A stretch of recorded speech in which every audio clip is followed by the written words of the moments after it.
Tiers-livre, nos chroniques du dimanche. Quelquefois c'est classique, quelquefois parce que ça nous concerne tous, toute la communauté des écrivains avec un grand H, ou simplement parce qu'on écrit. Et je crois que c'est pour ça que je prends un truc qui vient juste de paraître. 780, 825, qui dit mieux, 833, 839, 840 pages. Alors c'est la collection Folio Inédit. La même chose où il y avait récemment, je parlais de la biographie de Gertrude Stein. Alors moi j'aime pas trop les poches. C'est un livre aussi important que celui-là, j'aurais voulu me le payer en grosse reliure, cartonné. Pourquoi? Emmanuel Pierrat, l'auteur, ses droits, ses devoirs. Oula, c'est barbare. Et puis, quel rapport? Finalement, peut-être que le droit, quand on écrit, il commence à y avoir des histoires de pognon, quand il commence à y avoir des histoires de procès. Et il y en a toujours. Moi, ça m'est arrivé 2 fois. Et chaque fois, qu'est-ce qu'on s'en sort amoindri, sali, abîmé? C'est pas les conséquences, même si y a des transactions, des arrangements, finalement, que vous avez pu vous expliquer. Il y a eu toutes les crasses qui se sont mises entre-temps, qui ont provoqué parfois même le truc. Bon, c'est pas le lieu d'en parler. Mais c'est question du contrat. Regardez, par exemple, là, j'étais sur ça.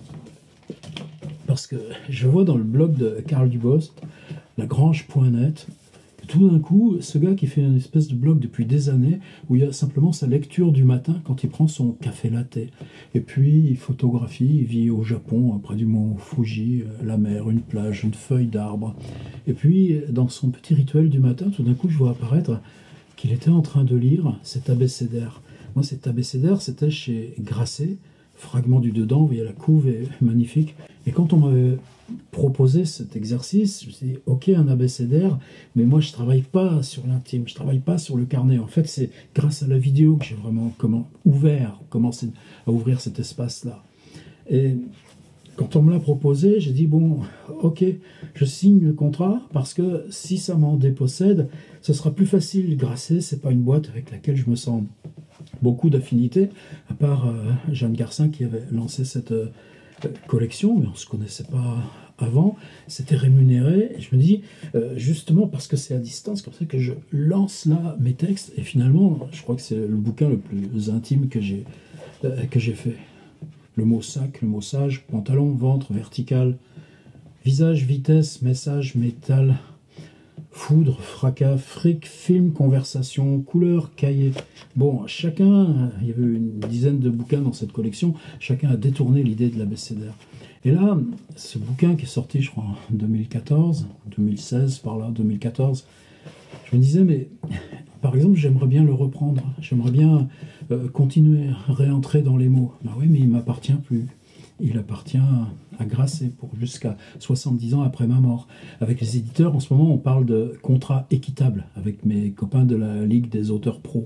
Nous, on dit contrat d'édition équitable. Il n'y a pas de raison que ça échappe à la loi pour les contrats commerciaux, c'est-à-dire 10 ans. Et au bout de 10 ans, eh bien, tu resignes, tu retravailles, tu refais une version ou tu reprends tes billes et puis tu le refais toi. Alors, oui, on y arrive très très vite dans les zones du droit. Alors Emmanuel Pierrat, est-ce qu'on y échappe à Pierrat? Il est partout, je ne sais même pas comment il fait. En fait, si, il a une toute petite voiture, il se gare à cheval sur le trottoir ou en perpendiculaire, là, les trucs smart, tout ça.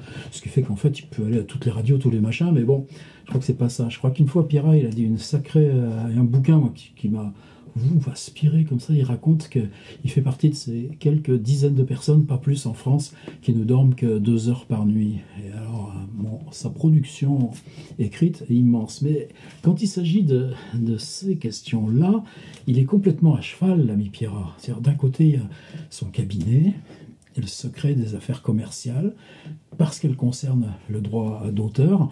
Et ça, je ne crois pas que ce soit un mec à tricher avec ça. Je ne viendrais pas à l'idée, d'ailleurs, d'aller extirper des vers du nez. Il sait assez se défendre, mais ça lui est pas tombé du ciel. Pierrat, c'est un gars de la banlieue qui a monté son chemin, qui a fait pas son nid, qui a fait son ring, j'allais dire. Et puis de l'autre côté, il y a le Emmanuel Pierrat, voyageur. Suivez-le sur LinkedIn, suivez-le sur Twitter ou même Facebook un tout petit peu, mais principalement LinkedIn. Et puis on voit ce qu'il fait. Par exemple, riz basmati, quand vous voyez ça vous, au supermarché, riz basmati, bon, allez, je prends un riz basmati, c'est bien de...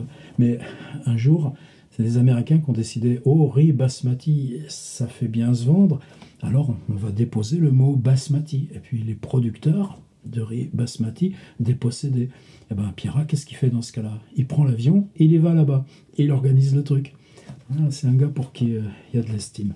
Il y a un autre versant, comme ça, intermédiaire, entre ce cabinet qu'on retrouve mêlé très souvent aux questions des choses qui se passent sur les droits d'auteur. Et il suffit de voir ici, il y a un index. Tout à l'heure, je vais vous en lire un petit bout des noms cités dans l'index. Et à chaque fois qu'on lit un nom, on se souvient d'une histoire juridique liée à nos problématiques d'auteur.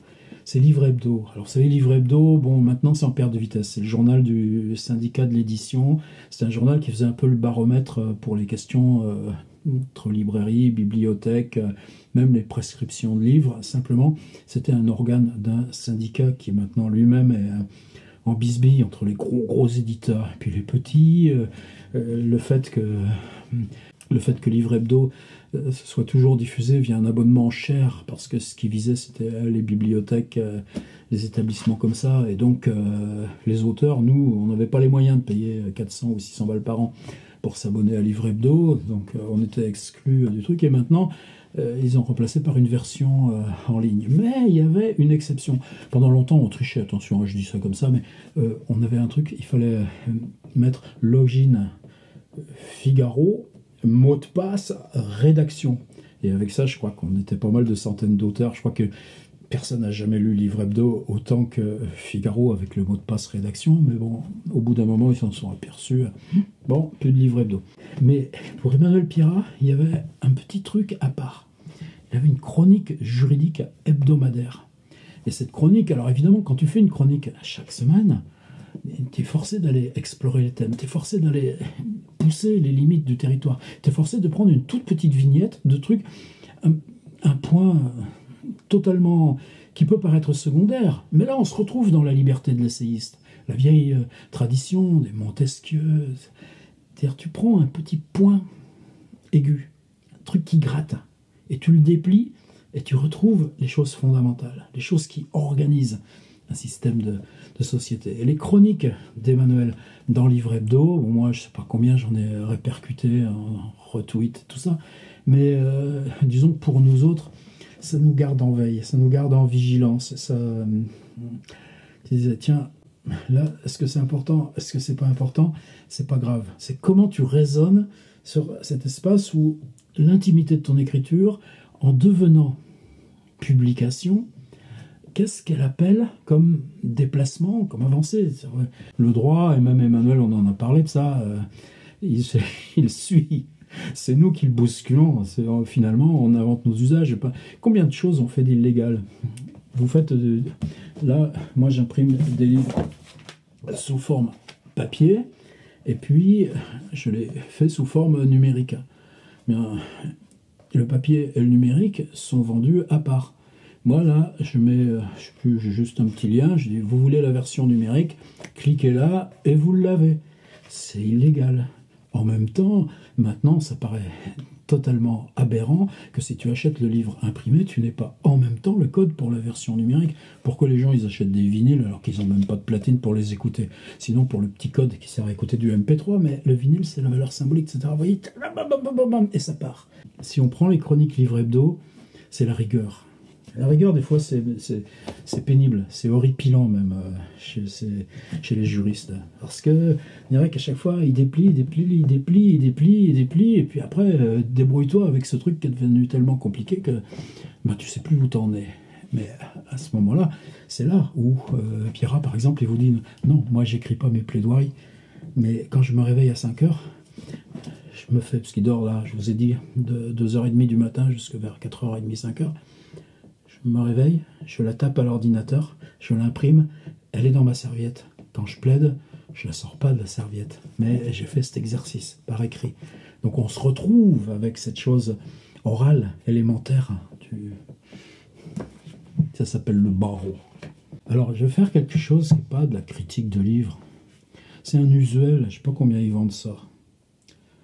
C'est pas marqué. Catégorie F14, G02317. Le prix n'est pas marqué dedans. Moi, il me l'a envoyé avec un petit mot gentil. Mais ce genre de truc, bah tu l'as, tu le mets dans un coin, quoi. Tu ne veux pas le lire en linéaire. C'est pour ça que je vais vous lire la table des matières. Je vais vous lire aussi un petit bout quand même de ce qu'il y a dedans. Comment il s'y prend quand il raconte des trucs. Et pourquoi il vous emmène dans des trucs qui, a priori, n'ont rien à voir avec nous.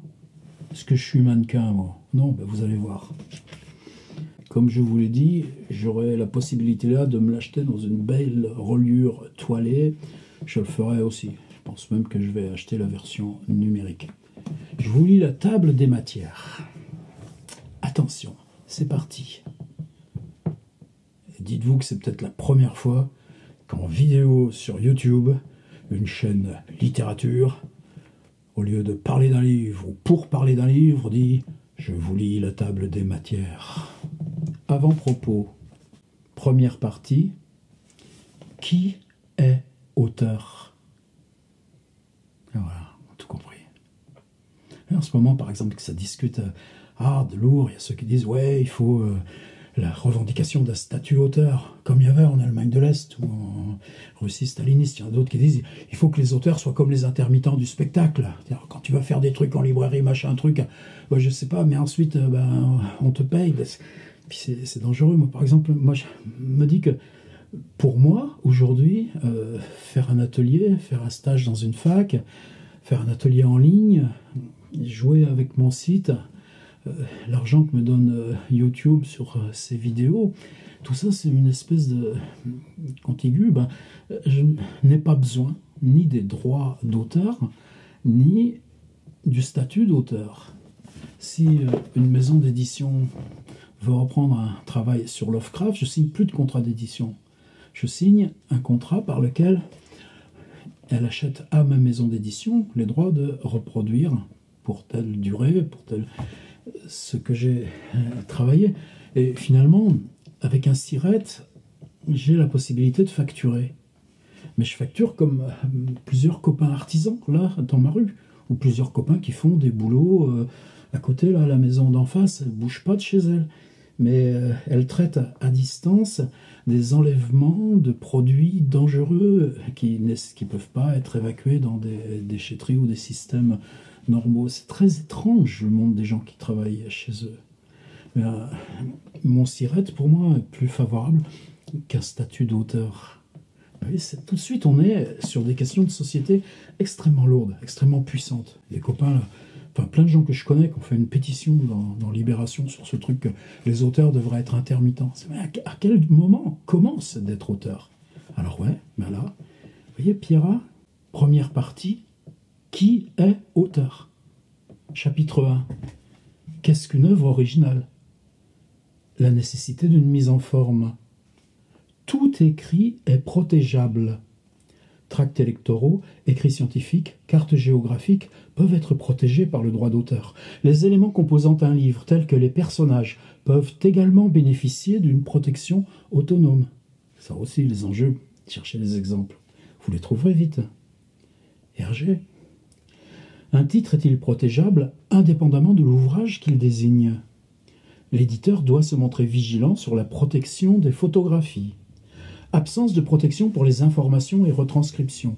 Un remède, la protection des bases de données. Ah oui, mais quand nous, là, on est en train de dire que si mon site a un ISSN, ISBN à la Bibliothèque nationale, mon site devient un livre pour autant. Ou alors, l'ensemble de mon travail devient un livre en tant qu'il est cet écosystème Internet.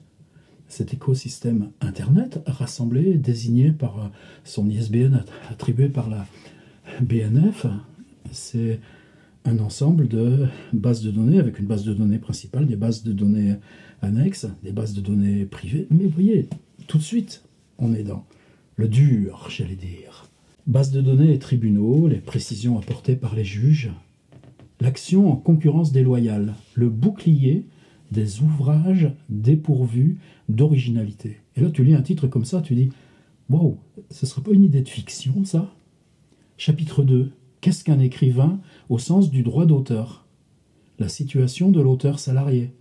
En ce moment, je crois que ça ne recoupe pas probablement ce qu'il y a dans le chapitre, mais c'est les directeurs de collection touchaient 1,5%, si l'auteur touche 8 ou 11%, et le directeur de collection, évidemment, il intervient dans le processus d'édition.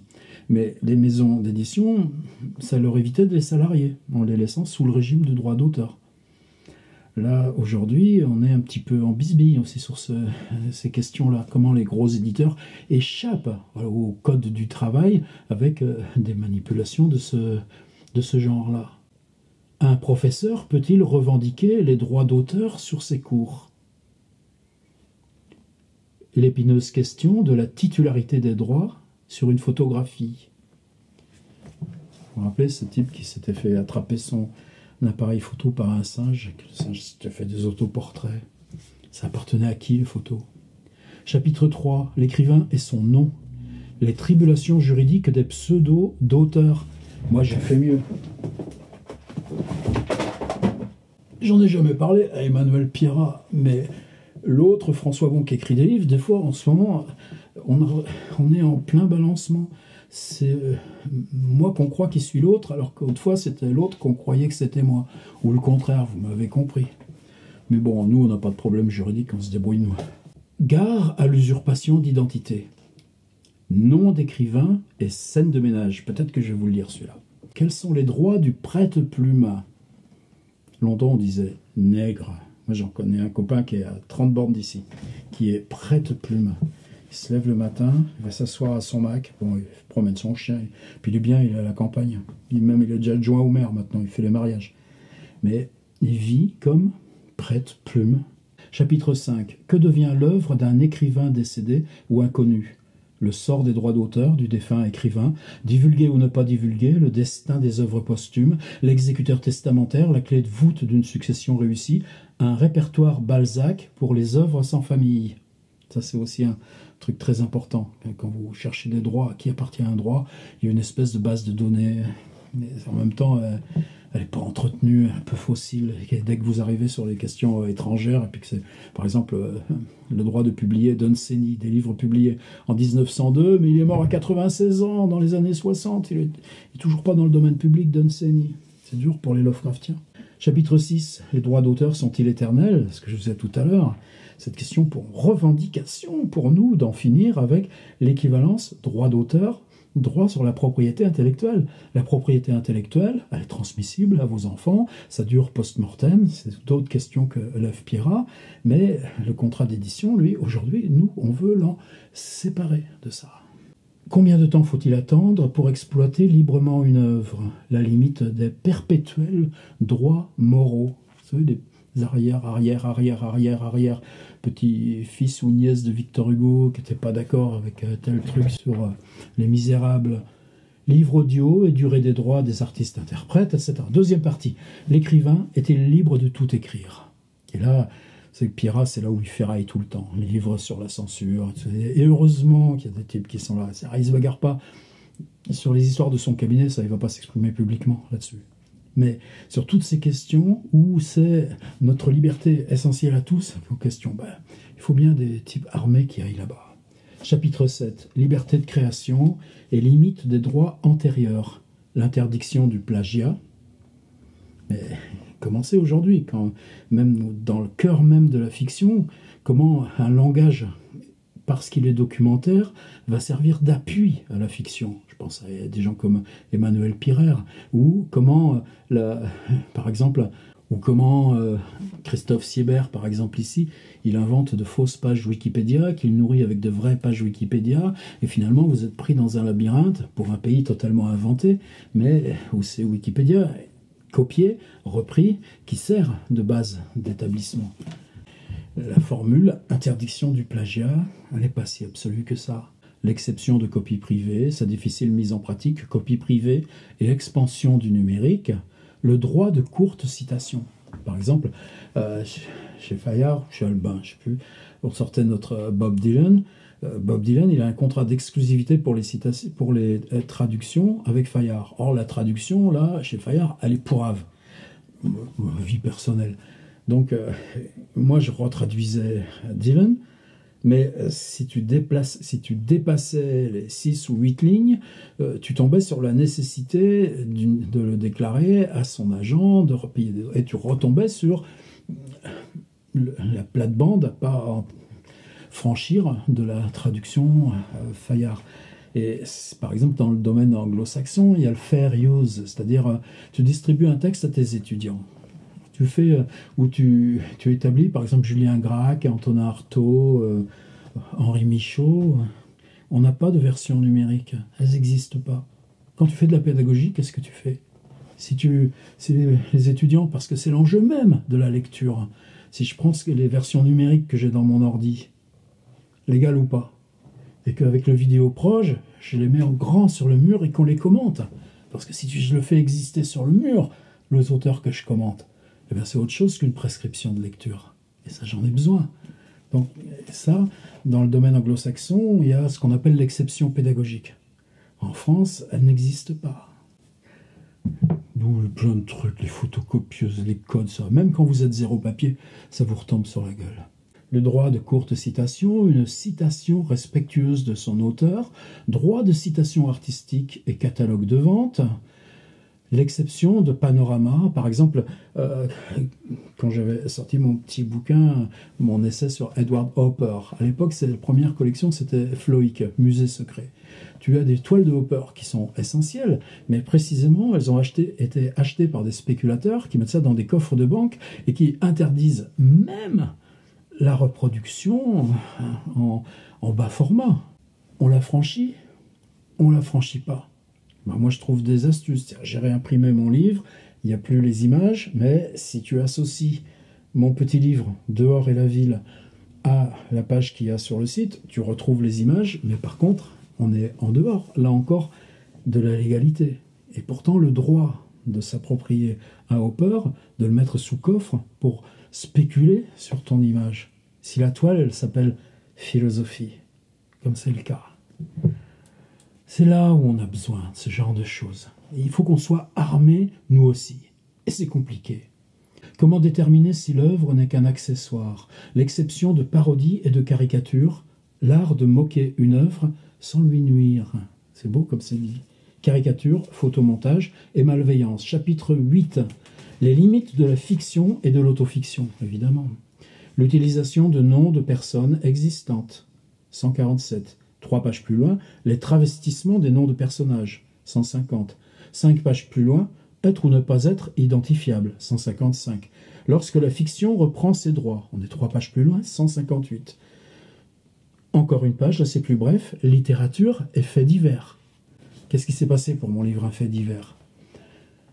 J'avais vu une petite annonce dans Ouest France, mais un petit fait divers dans Ouest France, 5 lignes.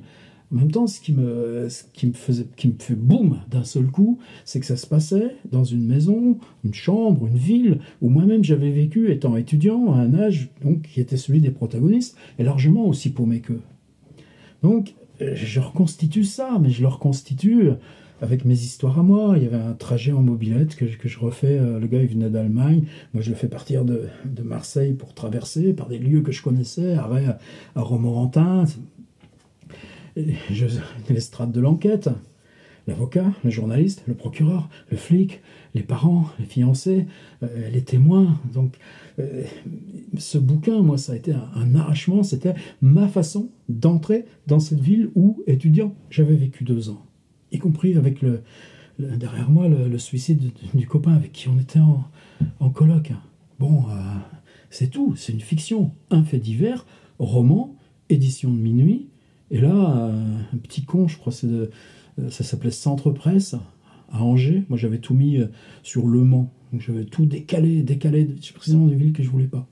il reprend le truc, il republie en pleine page de son journal, photo du meurtrier, parce que le type, il avait reconnu l'histoire en lisant un article sur mon bouquin dans l'Express. Parce que jamais des ploucs d'un journal local, de trou du cul du monde, genre, je crois que ce centre presse là, ou presse océan, je ne sais rien, je m'en fous maintenant, mais jamais ce serait occupé de littérature. Et donc les braves gens qui avaient perdu leur fils, 10 ans après le truc, se retrouvent avec la photo du meurtrier un matin en prenant leur café. Et là, ben voilà, l'enfer commence. Emmanuel Pierrat, page 162, quand le crime est déguisé par la fiction. Les dangers de l'autofiction, publié son journal intime, page 168. Chapitre 9. Le livre face au respect de la vie privée, le droit au caprice, sexualité et vie privée, le respect du sommeil, vie privée, filiation et divulgation, droit au nom, présomption d'innocence et vie privée, l'interdiction de la captation d'images, l'illustration de l'affaire Bettencourt, captation d'images et revenge porn. Et y a-t-il une vie privée après la mort ? Pas de vie privée pour les sociétés. La mise en balance du respect de la vie privée et de la liberté d'expression par la CEDH, la Ligue des droits de l'homme, choses comme ça. Droit à l'image et autorisation requise. Un mannequin et son droit à l'image ne sont pas éternels. Droit à l'image et affaire de lingerie. Les spécificités du droit à l'image des sportifs. Le droit à l'image des biens publics. Les œuvres et leur droit à l'image. Les dangers du floutage. Vous voyez Google Street View. Le répit du droit à l'oubli. Droit à l'oubli, CNIL et Internet. La nécessaire paranoïa de l'éditeur de livres. Au point que maintenant, vous savez qu'ils embauchent, les éditeurs, quelqu'un dont la fonction s'appelle, ils l'ont appelé ça, le déminage. Tu es là pour éviter les éventuelles suites juridiques. Tu prends bien de l'eau tiède, t'arroses tout. Non, c'est pas comme ça. Mais vous voyez là, visiblement, avec ce chapitre 9, dans la table des matières, c'est quasiment toute la page. Là, on est au cœur de la machine Pierrat. Mais ça nous concerne. Chapitre 10. L'écrivain et sa liberté d'expression. Incarcéré, puis muselé. Et il se passe quoi en Turquie? L'écrivain justicier n'est pas toujours récompensé. Le cas particulier du devoir de réserve des magistrats. L'écrivain illustrant la sexualité. 11 000, Apollinaire. L'érotisme et la censure. Les limites de la liberté d'expression pornographique. Alice et Lewis Carroll en prison. Il y a des affaires récentes sur ces questions-là. Le manga, mise à nu, le respect des bonnes mœurs au sein des réseaux sociaux, et comme le numérique est partout présent dans ce boulot. La censure numérique ou le supplice de PayPal, la protection de la jeunesse, cauchemar de la liberté d'expression, les livres et la puberté, quand la littérature pousse à la drogue, la loi E20, des publicités à boire et à fumer. Tiens, d'ailleurs, il n'y a pas de majuscule à E20 dans ta table des matières, Emmanuel Pierrat. Photographie retouchée et anorexie. La critique est aisée, le procès l'est moins. Critique gastronomique, régime juridique, à la limite du dénigrement. Un peu d'humour dans la liberté d'expression. Alors on le reconnaît aussi. Chapitre 11. La censure à travers les époques. La police du livre, le siècle des Lumières. Le censeur des théâtres, Charles Briffaut. Procès de Baudelaire, évidemment. L'outrage à la morale publique ou religieuse. Censure des livres durant la Première Guerre mondiale. L'affaire Aragon et le délit de provocation au meurtre dans un but de propagande anarchiste. Des fois, regarde, en ce moment, il y a une loi, là, et c'est Avia ou je sais pas quoi. Des fois, moi, c'est trouillant, quoi. On a des copains, mais qui sont des grands copains, des artistes importants. Et vous voyez sur Facebook, en mettant le nom du ministre ou autre. Attention, mais mec, fais pas ça. Eh ben, qu'il essaye de venir à la porte. Mais c'est pas comme ça que ça marche, le réseau. Ah, tu nous foutre les jetons. Le délit de fausses nouvelles et les fake news, le licenciement pour publication. Chapitre 12, la censure à travers le monde. Jusqu'au bout, hein, tant qu'on y est. Oh là là, non, attendez, regardez, on n'est même pas au bout, on n'est même pas avant la 3e partie, après il y a une 4e partie. Allez, je zappe. Hein. On est déjà dans l'énoncé du chapitre, dans une sémantique. Et comment, quand vous composez un livre de 800 pages, avec cette marqueterie, là, où pourtant chaque point résonne avec tous les autres, il vous en faut pas mal de nuits sans sommeil, j'imagine. Le contrat d'édition, gardien des droits patrimoniaux de l'écrivain. Et là, ça y va en détail aussi. Mais justement, c'est des enjeux en ce moment les plus cruciaux. La forme du contrat d'édition. Le contrat d'édition intuitu personae. l'exigence d'un écrit pour la cession des droits, la validité de la signature électronique, le contrat d'édition en ligne, le contrat et le courrier électronique, l'exigence de consentement, la violence et le contrat d'édition, le nouveau droit des contrats, les codes et usages relatifs au contrat d'édition, les codes des usages et leurs valeurs, le contenu du contrat d'édition, la cession des droits d'adaptation audiovisuelle, le droit d'auteur du journaliste, l'étendue des droits cédés, l'absence de cession implicite ou tacite, les contrats de cession de droits étrangers, l'obligation d'exploitation. Par exemple, moi je garde des droits numériques depuis toujours. Mais vous savez que ce que vous guettez, par exemple, je parlais de Un fait divers, Minuit, à un moment donné, ils ne l'ont pas réimprimé. Ils ont eu la gentillesse, simple échange avec Irène Lindon, très cordial, très simple, juste même un échange de lettres, hein. On s'entend suffisamment bien pour se respecter.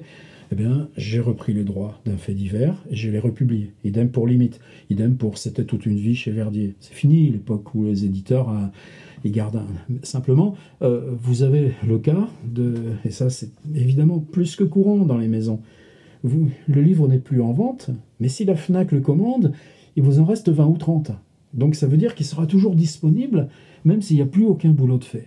Et là, éditeur, nous, auteurs, c'est là où on en prend dans la gueule. Alors l'autre version, c'est-à-dire si le livre est en version numérique est disponible, même si vous n'avez plus de papier, c'est-à-dire vous en aurez toujours cette obligation, comment il appelle ça, obligation d'exploitation. Simplement, l'auteur, pareil, était blousé parce que le livre, il n'est plus qu'un avatar avec uniquement la forme numérique. Dans le domaine anglo-saxon, je vois ça tout le temps. Mais en même temps, aujourd'hui, moi, qu'est-ce qui me fait revivre? J'allais dire survivre, pas survivre, revivre. C'est que justement, là où la durée de vie d'un livre en librairie, c'est 5 semaines, à un moment donné, l'éditeur fait plus son boulot. De toute façon, il a autre chose à faire. Il est là sur le flux, sur le truc. Ou il est mieux, il attend que vous ayez des articles dans les journaux parce qu'on vous dira « Il est mort !» Alors là, oui, ça fait vendre un petit peu. Mais c'est pas la question. Nous, maintenant, on est apte. Alors peut-être pas gérer une sortie, mais truc de Lovecraft, c'est une petite niche confidentielle.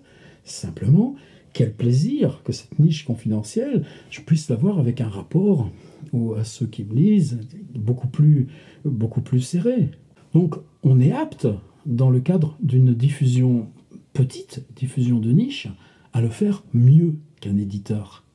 Et ça aussi, c'est un petit peu nouveau. Donc, toutes ces questions-là, c'est des contrats, c'est des formes. La contrepartie de la cession à titre gratuit, la rémunération au forfait, les frais, le tché et les droits d'auteur, les garanties, etc.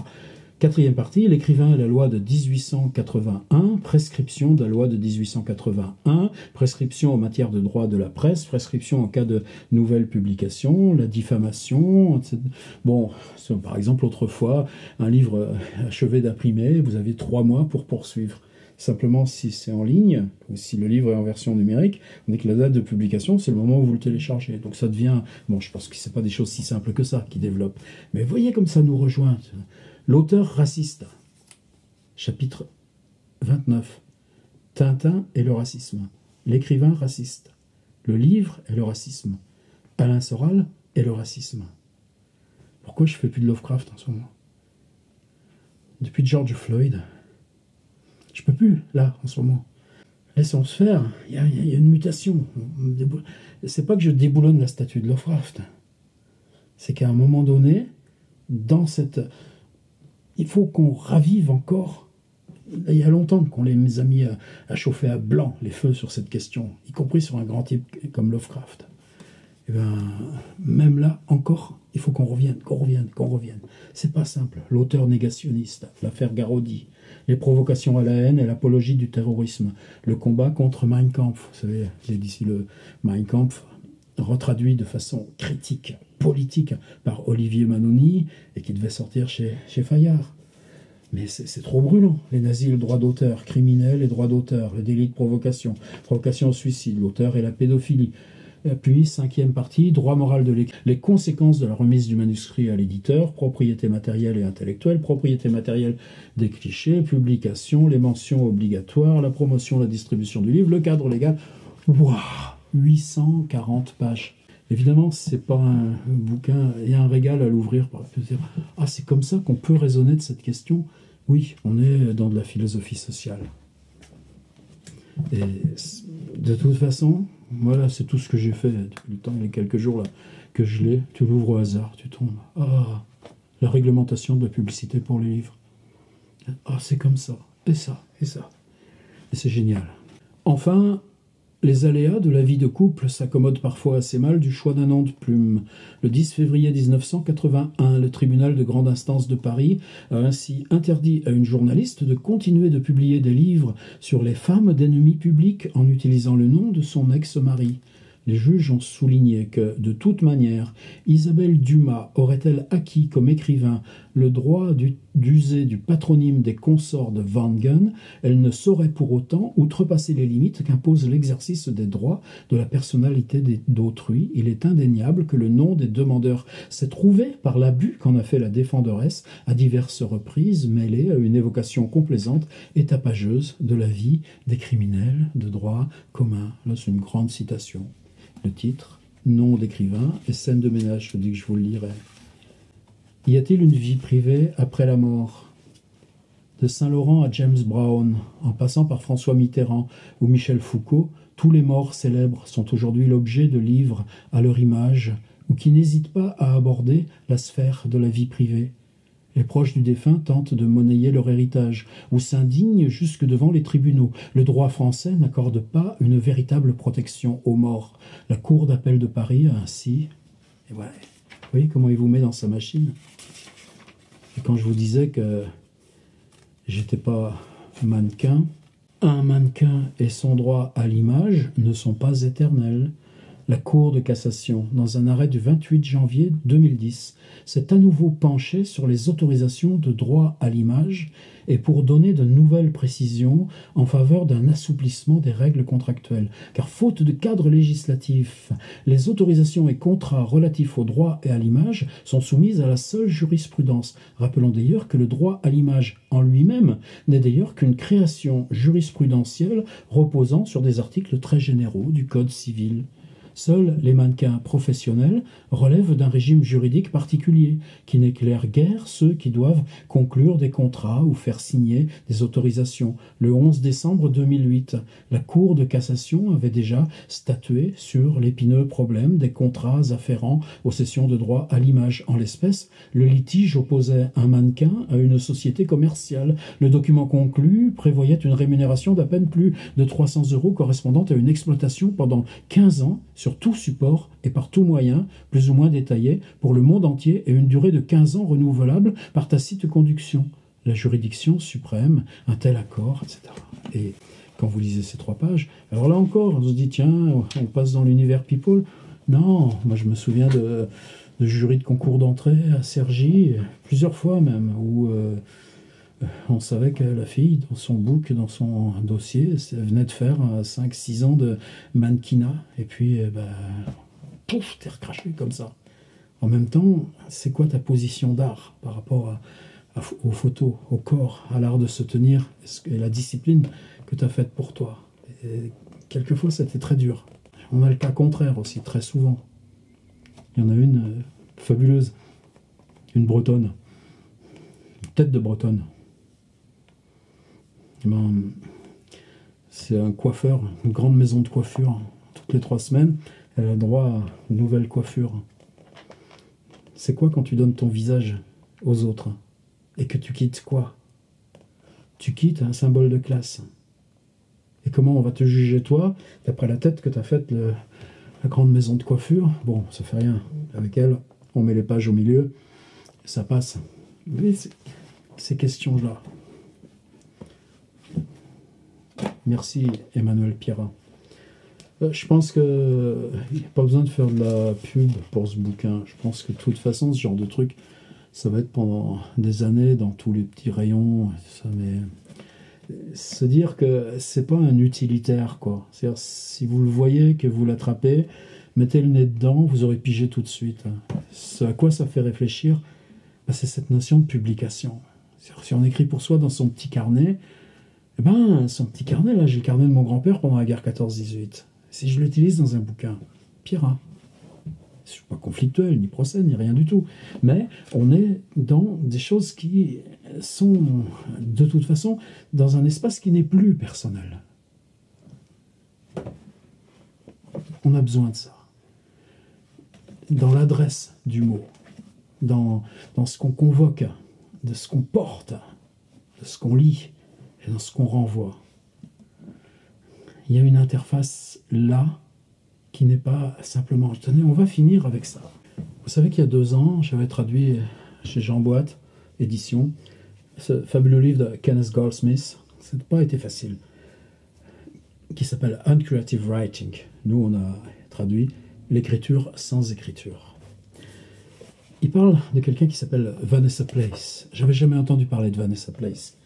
C'est une femme avocate, hein, comme les Pierrat. Mais elle était fonctionnaire. Son rôle, c'était ces gens qui, pour des choses très lourdes, attendent, comme l'assassin de John Lennon, sont condamnés à des peines qui peuvent être 100 ou 130 ans dans les beautés du système américain, qui demandent une libération conditionnelle. Ils ont le droit de demander la libération conditionnelle. Donc elle fait un rapport sur les éléments nouveaux, mais en reprenant aussi tout ce qu'il y avait de sordide, de violent dans le procès. Et son rapport doit reprendre les témoignages, reprendre les positions, redécrire ce qui s'est fait. Et à un moment donné, Vanessa Place, parce que on a affaire à une objection qui n'a même pas de renversement possible. On est dans... Est-ce qu'il y a une objection absolue? Ça ne veut rien dire. Mais on est dans quelque chose qui nous interroge parce qu'on est totalement, complètement séparé de la possibilité de guérir, de la possibilité de faire que pour la victime ce soit autrement. Goldsmith parle aussi bien sûr de Reznikov, d'autres gens comme ça, c'est costaud. Mais Vanessa Place s'est mise à lire ses rapports en public sur des scènes poétiques. Et tout d'un coup, cette irruption de la non-vie dans le lieu de vie du langage, mais là où le langage porte encore ça, porte les deux. Et nous, on doit faire ce chemin dans l'écartèlement des deux. Qu'est-ce que c'est l'œuvre de Vanessa Place? On peut la suivre, elle est souvent sur Instagram, Twitter, etc. On discute, ça m'a toujours émerveillé chez les auteurs américains, quels qu'ils soient. Tu lances le truc, c'est humble, c'est simple, on discute.